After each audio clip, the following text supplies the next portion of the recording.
என் பிரசன்னத்தை உனக்கு முன்பதாக அனுப்புவேன்னு சொன்ன வாக்குத்தத்தத்தை ஆண்டவர் விளக்கவே இல்லை. அவர் இதுவரைக்கும் கூட இருக்கிறார்.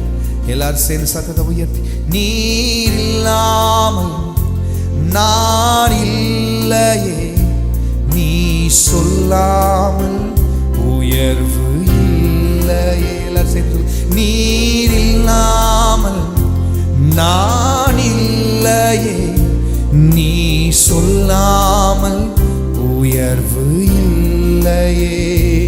உங்க பிரசன்னந்தான் எனக்கு முகவரி, உங்க பிரசன்னந்தான் எனது தகுதி. மீண்டும் ஒரு முறை, உங்க பிரசன்னந்தான் எனது முகவரி, உங்க பிரசன்னந்தான் எனது தகுதி. சொல்லுங்க, அழைத்த நாள்